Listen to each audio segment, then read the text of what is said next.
There is no truth in the Force.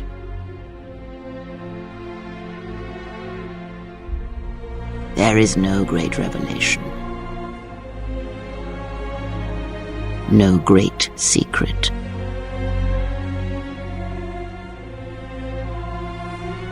There is only you.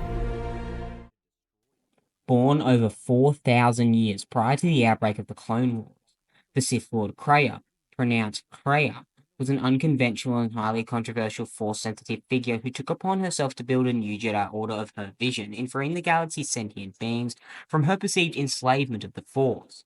A human female Jedi Master and historian, Kreia wished to garner a full understanding of the Force, but her unconventional and novel approaches, including the training of her own pupil, the Jedi Knight Revan, who eventually rebelled against the Jedi after being seduced to the dark side by Sith Emperor Vitiate and founded a new Sith Empire, prompted a purported Jedi Council to exile her from the Jedi Order interminably. Kreia's quest indeed led her astray, as she sought contrast with the Jedi ways by opening herself up to the energies of the dark side of the Force. Her willpower was ultimately overwhelmed, and she was corrupted by the darkness on the Sith world of Malachor V, where the Mandalorian wars that Revan waged culminated in the deadly activation of the mass shadow generator superweapon. The echoes of the Malachor tragedy proved overbearing, mutating Kreia into a bitter Sith Lord Darth Traya. While Revan had eventually proclaimed his Jedi identity after being captured by the Jedi, helping him to dismantle the Sith Empire of his own creation in the Jedi Civil War before setting for the unknown regions in search of the true Sith Darth Vitiate. Darth Traya consolidated a Sith order of her own, and yet she was inevitably betrayed once more by her own Sith apprentices, Darth Nihilus and Darth Sion, both ever slavishly hungry for power and eager to spread death and suffering, respectively to a certain degree, across the universe itself. Watching powerlessly as the two Sith Lords led the first Jedi Purge, thereby reducing the entirety of the Jedi Order to all but a handful of individuals scattered throughout the galaxy in small Force cults. Traya soon came to believe that neither the Jedi nor the Sith deserved to win their seemingly endless wars, as both groups stripped their members of individuality and reduced them to mere dependents and cultists of the Force, who then ceaselessly wrought war and devastation across the galaxy when they could be working together to kill the Force. But most of all, her experiences caused her to develop a deep-seated hatred for the Force itself, and nor that it represented on a philosophical level, and yearned for its destruction, as she felt this would emancipate the universe from all sort of existential enslavement. She believed the Force subjugated it, and all of its inhabitants too. Thus, Darth Vader renounced her Sith title and persona, and reverted once more to her previous Jedi identity of Kreia, now neither a Sith nor Jedi nor anything in between, but rather something altogether outside of that simplistic dichotomy. She then found the Jedi known as the Jedi Exile, a human female woman named Mitra Surik, who Kreia perceived as the opposite of Revan as well as his mighty potential in the Force. Surik the Exile was indeed a void of sorts, a wound in the Force itself, having unconsciously severed her connection in the climax of the Battle of Malachor V, carrying with her the countless deaths and unmitigated suffering she had undeniably helped wreak in its wake. As the Jedi Council believed to have seen the death of the Force within Surik, they cast her out of the Order. Kreia decided to seize upon this serendipitous opportunity and take her on as a disciple, though the exile. Kreia intended to rid the universe of the Force and its will, beginning with the extermination of Darth Nihilus and Sion, as well as the three Jedi Council members who survived the purge successfully. As Kreia and Surik, the exile, grew acquainted with one another, Belial, who easily formed powerful bonds through the Force with others, grew increasingly attached to her new mentor, to the extent the two became as symbionts. Bonded to one so through the Force, they felt each other's pain, and the lives became permanently intertwined. Aboard the light freighter, the Ebon Hawk, Kreia also manipulated those who would soon find themselves traveling alongside Surik to help herself as part of her plans for Surik. Kreia would then aid Surik in locating Jedi Masters Rum Lamar, Kavar, and Zez Kael, who had been the ones who originally exiled Surik after refusing to fight both the Mandalorians and the Sith, partly out of fear and partly out of a zealous devotion to the prevailing Jedi dogma of their era. Surik convinced their masters to convene within the ruins of the Dantooine Jedi Enclave, although they would deny that Surik, in letting go of the Force, had become master of her own destiny, and thus was able to make her own choices independent of the Force and its seemingly inevitable will, and declared that Surik's ability to so effortlessly bond with others meant that others grew far too easily attached to her, and would likewise carry all the pain and suffering and death of Malachor V, thereby becoming susceptible to becoming imbalanced themselves, sharing their fates with the fate of Surik herself. frustrated what she perceived to be their master's blindness. Kreia revealed her identity as a Jedi outcast Kreia and former Sith Lord Darth Traya, and passed her judgment on the Jedi Masters, using her immense control over the Force to sever their own bonds to it. However, as they were themselves far too attached to the Force to survive without it, the Jedi died, passing on from the living Force and into the mystical plane known as the Cosmic Force. Shortly after, Kreia traveled to the secret Jedi Academy on Telos 6 and exposed Jedi Master Atris's fall to the dark side, who was then confronted by Mitra Surik.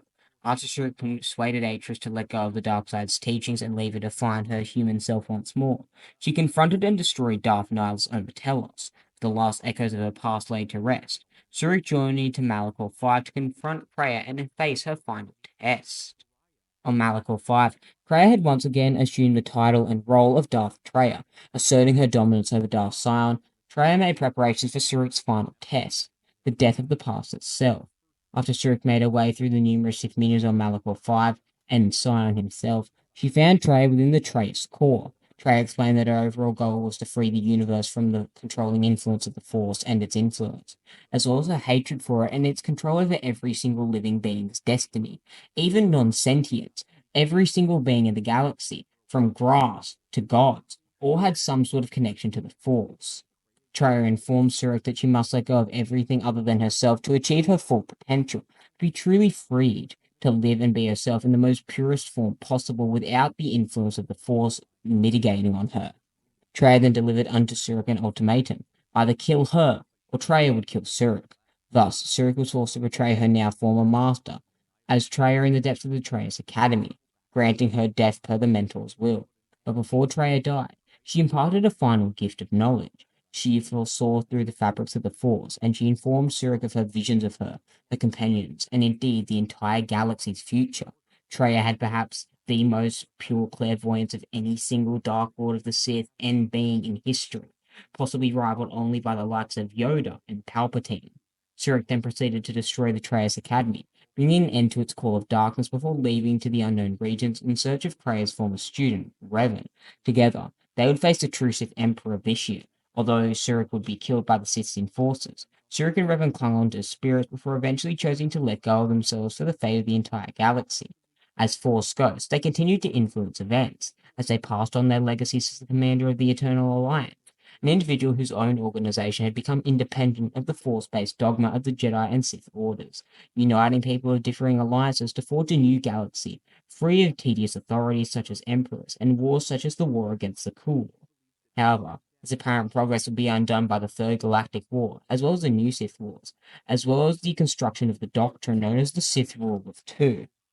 Thus, despite Kreia's ambition and best efforts, the galaxy would inevitably find itself embroiled in a series of highly destructive conflicts between the light and dark sides of the Force once more.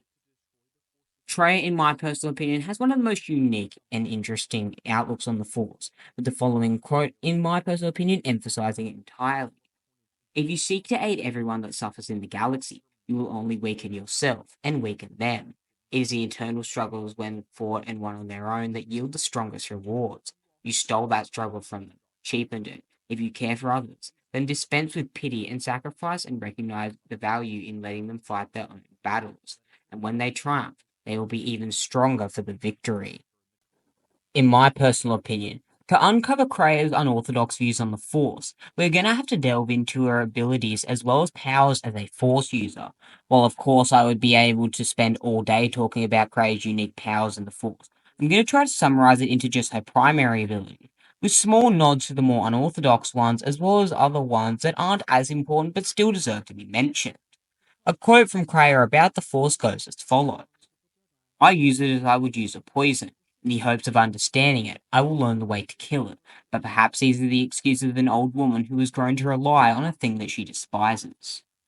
A Force sensitive of prodigious skill and power, Kreia employed a variety of Force abilities, including but not limited to Force Horror, Force Speed, Force Crush, Energy Resistance, Force Cloak, Force Lightning, and Force Scream, Force Choke, and the Mind Trick. She was also capable of utilizing the Force to control beasts, using the complex beast control ability, displaying her power of mental manipulation. This similar power she would pass on to Mitra Surik during her travels on Xern, the same planet that would play host to an ancient Rakatan temple founded by Darth Bane. She was known to have used an advanced Force technique known as Force Channel, and was also a master of dark healing, one of the very few Sith in history, conveniently, with her other two apprentices being the only other Sith who could successfully employ this, being someone who could use the dark side entirely as well as heal using it. With Kreia, Scion, and Nihilus all finding loopholes in order to heal with the power of the dark side. She used this ability to kill a dozen of Sith assassins instantaneously and simultaneously on Malachor Fire. She was able to use the Force in such an unorthodox way she could sever multiple Jedi Masters' connection to the Force at once, and Mitchell could later behold them as a worse than lifeless, like an absence in the Force. Kreia also possessed the rare ability to perceive shadow points, the same ability you might recognize as being used by Mace Windu during his duel against Emperor Palpatine in the Chancellor's office. She described these shadow points as fractures, and in her last moment, Kreia was also exceptionally skilled, if not absolutely unparalleled, in her foresight and prediction of the future, as she was able to foresee the death of Mandalorian bounty hunter Jango Fett at the hands of Jedi Master Mace Windu, approximately 4,000 years later after her own death, in a prophecy relating to the fate of the Mandalorians.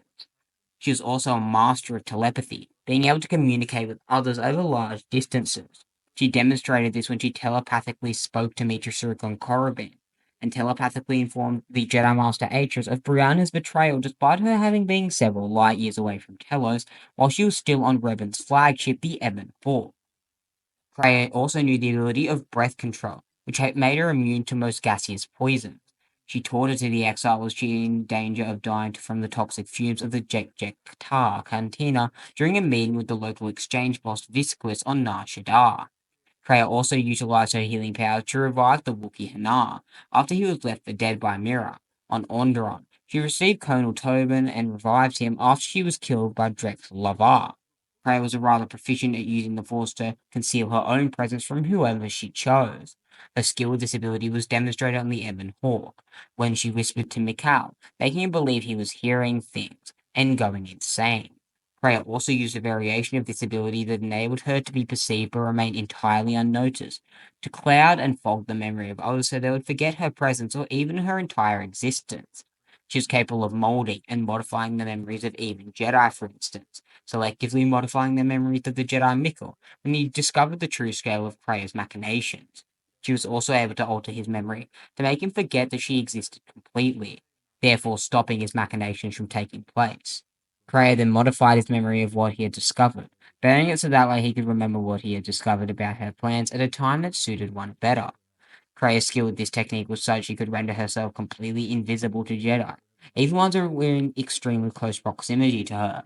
When Surik asked Kreia why none of the Jedi Masters they ever encountered mentioned her, she lied to Surik, claiming that perhaps they did not remember or care about her.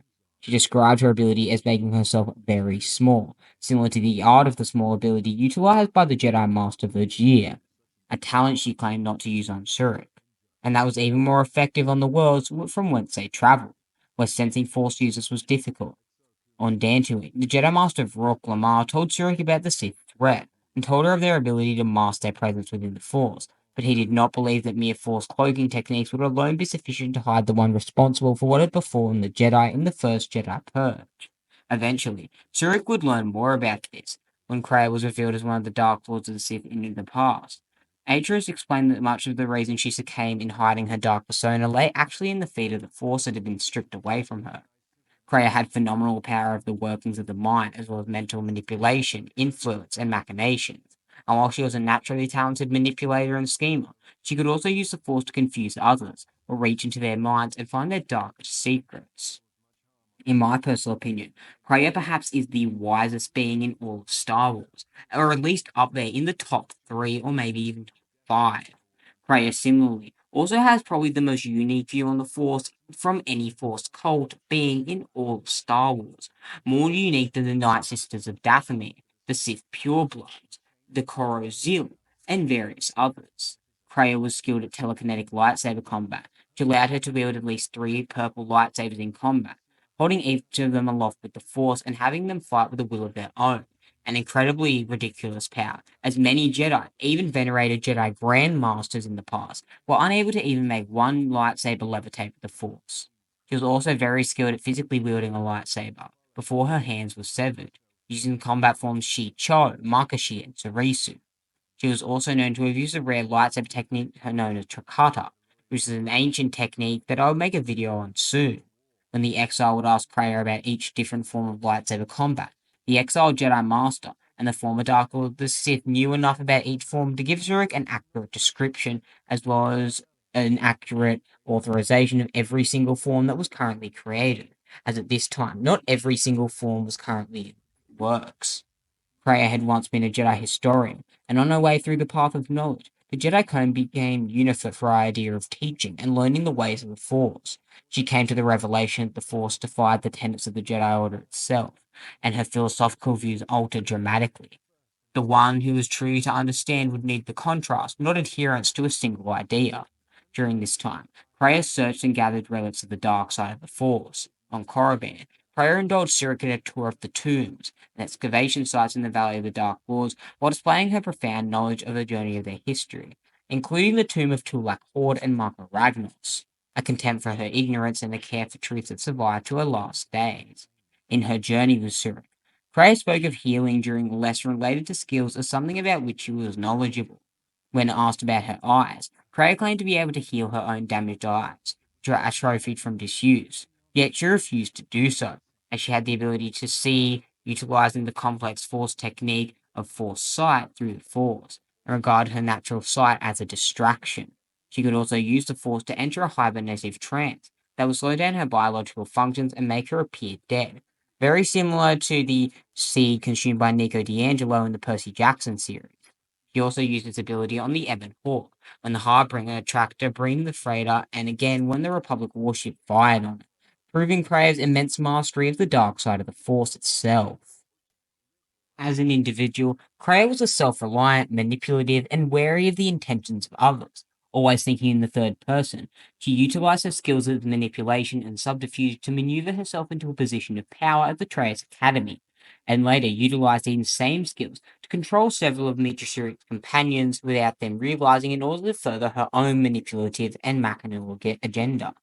As Surik's circle of companions grew, Kreia came to see how the newfound allies could be better used to her own ends, like puzzle pieces and chess pieces, and sometimes ensured their loyalty by coaxing them via blackmail. After probing Aten Rand's mind against his will and learning of his dark deeds, Kreia utilized the power of Aten's past to blackmail him into the service of Mitra.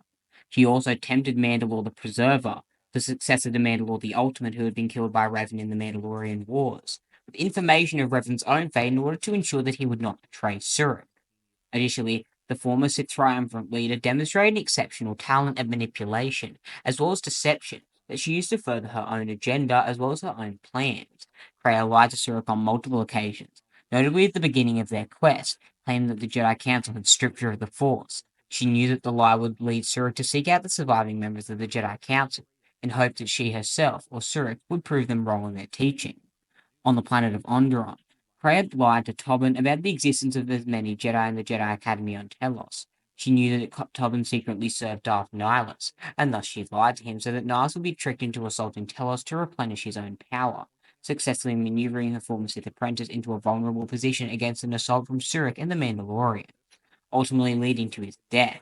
Although Surik's ability to draw others into serving her own was not intentional, Kreia was impressed by her pupil's natural gifts of manipulation and control, although ultimately perceived them as inferior to her own. Kreia similarly informed the Jedi Exile that her true loyalties were not to herself and the galaxy.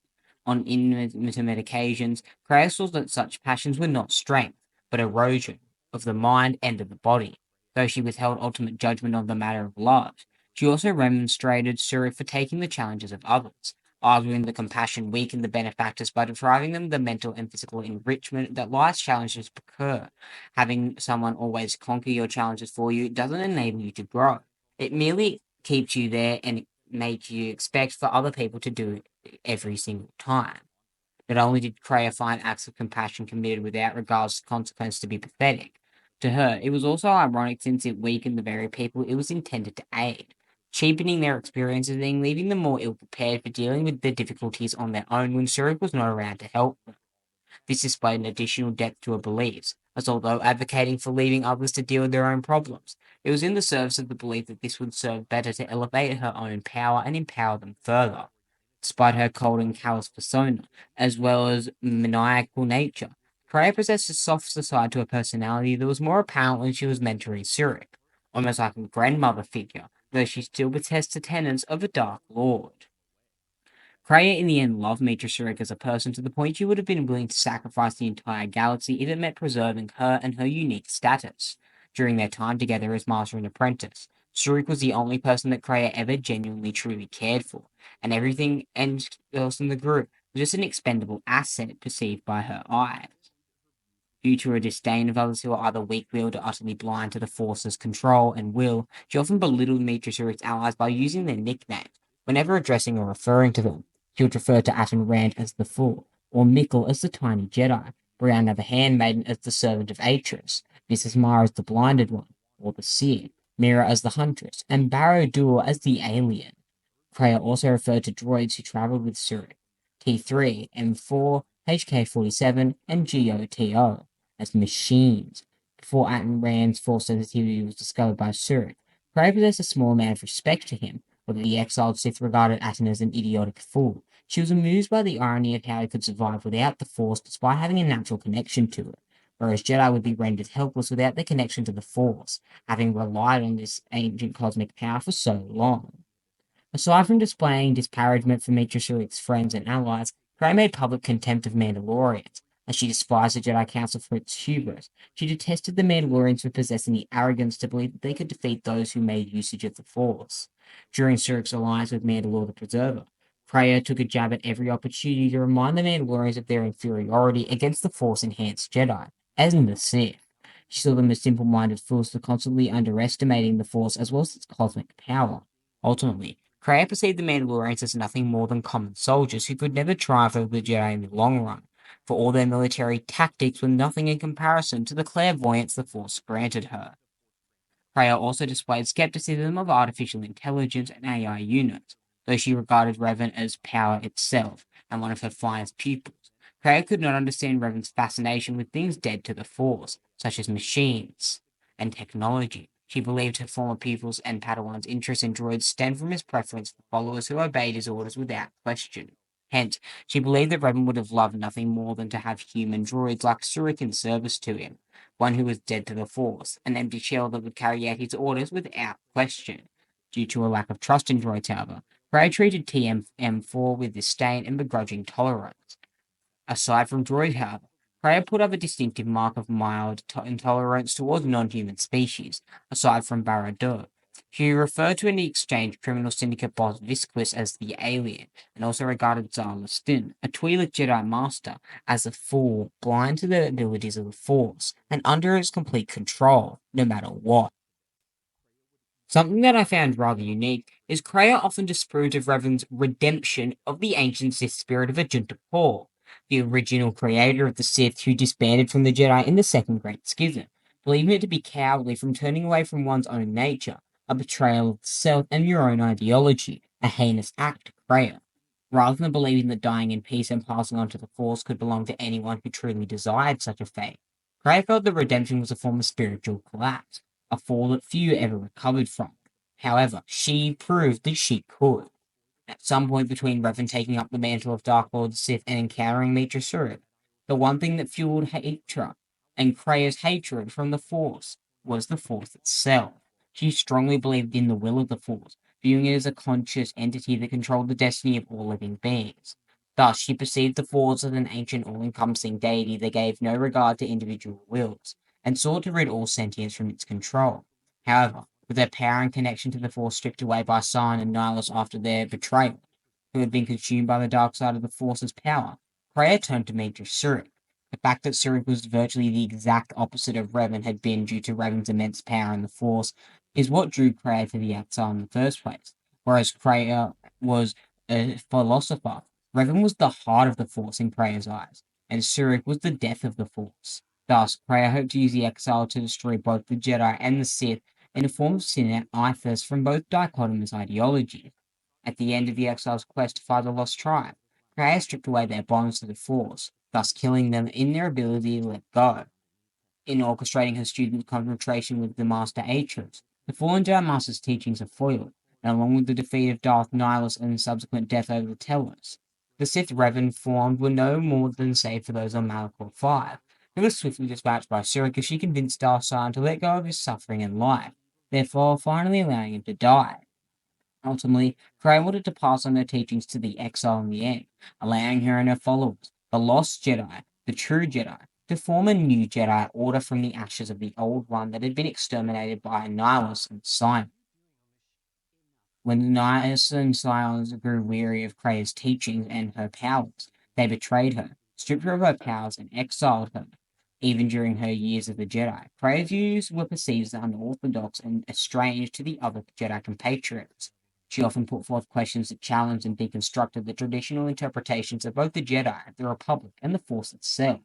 While wandering the galaxy after being ousted by the Jedi Council, Kreia refined her beliefs into a solid ideological structure, eventually coming to view the Force as a being, a power that by nature used every single thing as pawns in a precarious game of balance without regard to sentient lives, an emotionless manipulator very similar to Palpatine or Vishnu. This, Kreia thought, was evidenced by the widespread occurrences of destruction, death, and chaos that had persistently transpired throughout the galaxy's history to that point, many of which could be traced to a conflict between various Force sensitives. Yet, Kreia blamed neither the Jedi nor the Sith, but rather the very thing they had both come to draw and rely upon, the Force itself, the cosmic energy that she herself used.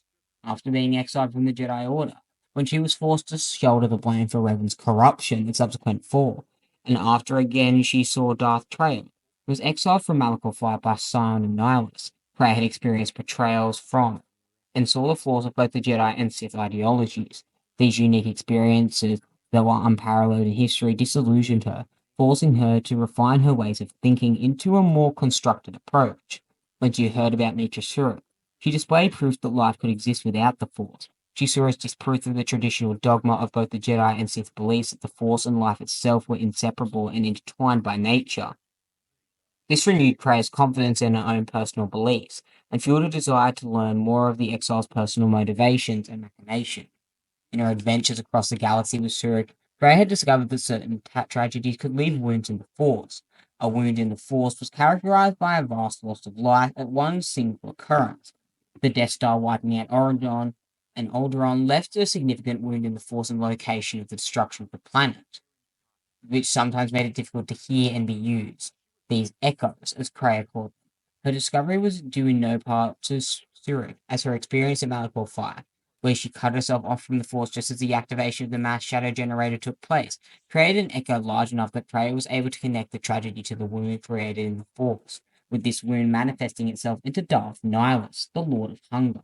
In Surik's disconnection, she saw an opportunity to eliminate the galaxy from the Force's control over the fate of all living things. According to Kreia, those who had chosen death or the Jedi who had chosen the dark side over a life devoid of the Force were not strong enough to deserve life. A desire to protect the spiritual death and the individual in the future was motivation that cultivated her hatred for the Force. Despite her intense loathing of the Force's influence over sentience, she still used it. She explained by comparing herself to one who would use it as a poison, just as a person would strive to understand the lethality behind a poison. So she strived to understand the particularities and principles of the Force, thereby enabling her to concoct a plan to destroy it. However, she admitted it was possible that there may have been really just an excuse from her having to come to depend on something she hated. Kreia envisioned a galaxy that would choose not to be acquiesced to the will of the Force. She thought she could achieve this by showing how one could simply abnegate from the Force and eventually become stronger because of it. And it was Maître Surik who was a living testament to this, a living embodiment of all of Kreia's beliefs. In their teachings with Surik, she emphasized how dependent the Jedi and Sith were on the Force. Now they had become flawed for it. By making Surik her protege and disciple, she hoped her message would resonate with the future Force sensitives so they would choose to use the Force without relying on it. Ultimately, however, she dreamed of a galaxy lacking of the Force altogether. It was her belief the galaxy would be better off without its imposing will. However, this would later be flawed, as Kreia's ideology was corrupted by her Hainic views on the Force. Although Kreia was intelligent and powerful, she ultimately realized that her philosophies would be regarded as fanatical by both the Jedi and the Sith. Therefore, she preferred to operate from within the shadows. a single figure, often using her own power to shield her identity from other Force sensitives who might have known her, who could have otherwise detected her. She was not outspoken about her convictions, but simply stated her opinions as the correct way of thinking. Although the Exile Sith did not enforce her own beliefs upon others, nevertheless, Kreia was adamant in her views that many others were wrong and misguided in their way of thinking. Well, my friends, what did you think of this critical analysis of Darth Kreia's unique and unorthodox views on the Force? I hope that you enjoyed and would like to see more. Kreia is one of my unique and most interesting philosophical characters in the entire lore, and certainly one that I hope to explore soon in much greater detail. So, my friends, I'll see you in the next video, and remember, the Force will be with you in any of its forms, always.